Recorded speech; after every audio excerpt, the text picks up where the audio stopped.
Halo semuanya, balik lagi di channel The Mamens. Mudah-mudahan selalu diberikan kesehatan dan kelancaran. Nah, itu dia. Kita masih membahas tentang Roy Suryo CS ya, teman-teman. Masih ingat gak dengan kata-kata Roy Suryo seperti ini? Sampai siang ini tidak ada undangan klarifikasi. Undangan klarifikasi dari Polda Metro Jaya maksudnya. Ketika ada undangan dipanggil, Roy Suryo CS itu tidak datang, teman-teman. Takut atau gimana ya? Ini pelin-pelan sekali mereka ya, teman-teman. Awal-awal minta dipanggil undangan klarifikasi. Pas ada undangan, malah seperti itu. Waduh. Kita aja yang gak diundang, datang ke sana, teman-teman.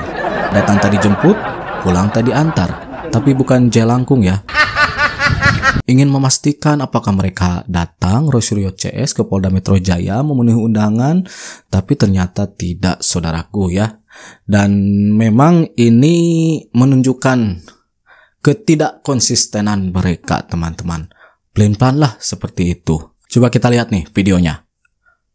Tolong Kabinmas Polda Metro Jaya ya, sampai dengan siang ini ya, saya pun belum menerima undangan klarifikasi lagi. Jadi tidak benar kalau hari ini ada, jangan malah menyebarkan hoax ya. Jadi takutnya saya bukan takutnya ya, saya nggak mau disebut mangkir karena hari ini nggak ada pemanggilan di Polda Metro Jaya. Hari ini kan kemarin kan Polda memanggil Mas Roy untuk lanjutan kasus yang ada di Polda. Itu kemarin kan sempat Mas Roy nggak hadir. Ya, jadi nggak apa-apa, ini soal lain. Hari ini kebetulan saya memang hadir di sini, tidak di Polda Metro Jaya. Karena apa? Saya, Dr. Rismond yang hari ini ada di Pasar Pramuka, kemudian Dr. Tifa yang hari ini lagi ada di tempat lain. Kami siap ya 11.000 triliun persen untuk hadir sebenarnya. Tapi atas rekomendasi dari para kuasa hukum kami, karena apa? Satu, ya mereka-mereka yang lapor ini, yang klarifikasinya sekarang ini baru sifatnya undangan. Banyak alasan, teman-teman. Beluntat belintut. Ngomong hungkul, katanya siap. Guys ya, sampai 3 kali nggak datang Nah, ini juga kita ketika dijemput. kesana. Mutiar kowe mon harapan ini kowe. Nah, sekali lagi saya pastikan Bang Blacker. kamu mon siapin mental kamu. Ya begitulah teman-teman, tidak datang, tidak memenuhi panggilan. Kayaknya auto dijemput paksa. Tadi kan Bang Blacker ngomongin Rismond ya teman-teman. Ada video yang menarik ini. Ada perdebatan sengit, panas antara Rismond dan relawan Pak Jokowi. Jadi memang ini mengenai ijazah Rismond yang dipertanyakan, ijazah S3-nya teman-teman. Dan itu sudah banyak yang menganalisis yang memang hasilnya itu diduga ijazah Rismond itu tidak ada, semacam itulah teman-teman. Anda sudah mengatakan Jokowi dengan nada yang person nggak usah, kalau pejabat publik wajib. Ya, Yamaguchi Daigaku, sumimasen. Yamaguchi Daigaku. Ya, Anda bisa tunjukkan. Anda bisa dengan Roni Teguh. Oke? Ada PCC Sumantri.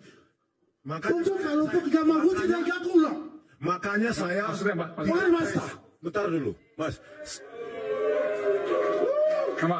Maksudnya apa, Pak Adi? Tak saya. Oke. Anda bisa nggak menuntut Joko Widodo untuk menunjukkan ijazahnya? Saya tanya. Tunjukkan. Anda mengatakan Makanya Joko Widodo lakukan hal yang dengan sama. nada marah dan geram. Lakukan hal yang sama. Saya mau tanyakan nih. You punya S2, S3, Yamaguchi Daigaku itu sudah mengatakan tidak mengenal yang namanya Rismond. Gini Pak. Nah loh, makanya dipertanyakan. Joko Widodo, kita bareng di Gak usah, Anda dan Roni Teguh jangan berani. Roni tidak bilang, Anda gak berani. Gak berani Anda. Ayo, S2, S3 Anda dipertanyakan. Oke. Selain dipertanyakan ijazahnya, Rismond juga di sini menurut saya dipermalukan oleh Bung Pitra ya.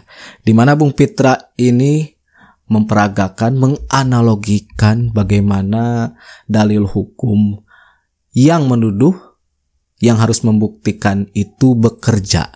Nah ini sangat seru sekali teman-teman, kita lihat. Contoh jadi, dari jenis kadar, contoh dari saya kasih. Nih, saya tuduh, Bang Respon, kau itu perempuan. Enggak, saya laki-laki nggak tadi gitu. Amin. Tunggu dulu, saya laki-laki tadi.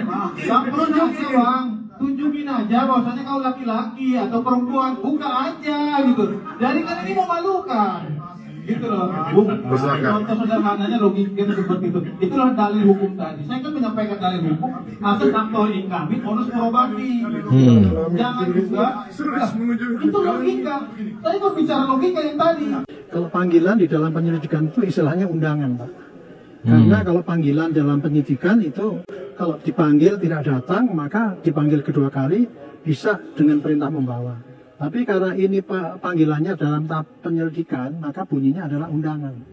Nah, undangan itu terserah pada yang diundang. Mau datang apa tidak, itu hak daripada yang mau diundang. Tetapi ya, kita harus memaknai itu. Arti daripada undangan dalam penyelidikan itu apa? Saya yang bikin perkap itu, Pak, jadi tahu tujuan daripada undangan dalam penyelidikan itu adalah orang dilaporkan ya, bahwa ini pasti dilaporkan negatif gitu ya. Ketika dia diundang itu, polisi pengen klarifikasi apa betul tujuannya itu benar apa enggak gitu. Jadi seseorang yang diundang dalam klarifikasi dalam penyelidikan itu, kalau tidak hadir, sebenarnya rugi Pak dia. Rugi dalam arti apa ini? Ruginya tidak menggunakan kesempatan itu menunjukkan bahwa ini loh, sanggahan saya. Mestinya di situ kesempatannya bisa memberikan sanggahan pada polisi. Kan ini kan dipanggil ya. Pasti ini dipanggil sebagai saksi. Dia kan dipanggil sebagai tersangka waktu itu. Karena laporannya Pak Jokowi kan itu jadi terlapor gitu ya. Terlapor, maka polisi sebelum masuk menentukan dia itu memang betul-betul pelaku. Tindakan pertama adalah penyelidikan. Penyelidikan itu adalah mengundang orang-orang yang tadinya dilaporkan. Diundang itu tujuannya adalah untuk klarifikasi apa benar Bapak dituduh ini, dituduh ini, dituduh ini. Nah, pada saat panggilan undangan itu sebenarnya dia bisa membawa bukti-bukti. Enggak, saya bisa menuduh karena nih bukti-buktinya. Itu kesempatan bagus. Justru ini kesempatan mereka untuk membuktikan, kata mantan Kabareskrim tadi. Tapi mereka tidak datang. Ya karena tidak mempunyai bukti, ya teman-teman. Kalau hanya bermodalkan asumsi, ya itu tidak akan bisa tentunya. Apalagi setelah mengecek lokasi, mengecek orang yang memang dibantah lagi dengan fakta yang memang mengisyaratkan bahwa ijazah Pak Jokowi asli, lokasi KKN asli ya. Kemudian ketika maju di kancah politik, Pak Jokowi itu diverifikasi secara sah oleh KPU, apalagi nyalonnya itu dari mulai wali kota, gubernur, kemudian presiden 2 kali diverifikasi sah oleh KPU. Mau ngapain lagi? Coba, mau ngapain lagi ini Roy Suryo CS? Nah itu dia teman-teman untuk informasi kali ini. Yang jelas mereka tidak memenuhi undangan klarifikasi dari Polda Metro Jaya. Kalau diundang ke podcast, acara televisi, mereka semangat tuh teman-teman. Langsung memunculkan narasi-narasi baru lagi yang memang dipertanyakan keabsahannya. Itulah mereka teman-teman. Ya kayaknya nanti akan dijemput lah seperti itu, semacam itu. Kemudian kalau tidak terbukti omongan-omongan Roy Suryo CS, wah itu bisa menjadi bukti-bukti hukum untuk menjerat mereka agar segera menginap di hotel Prodeo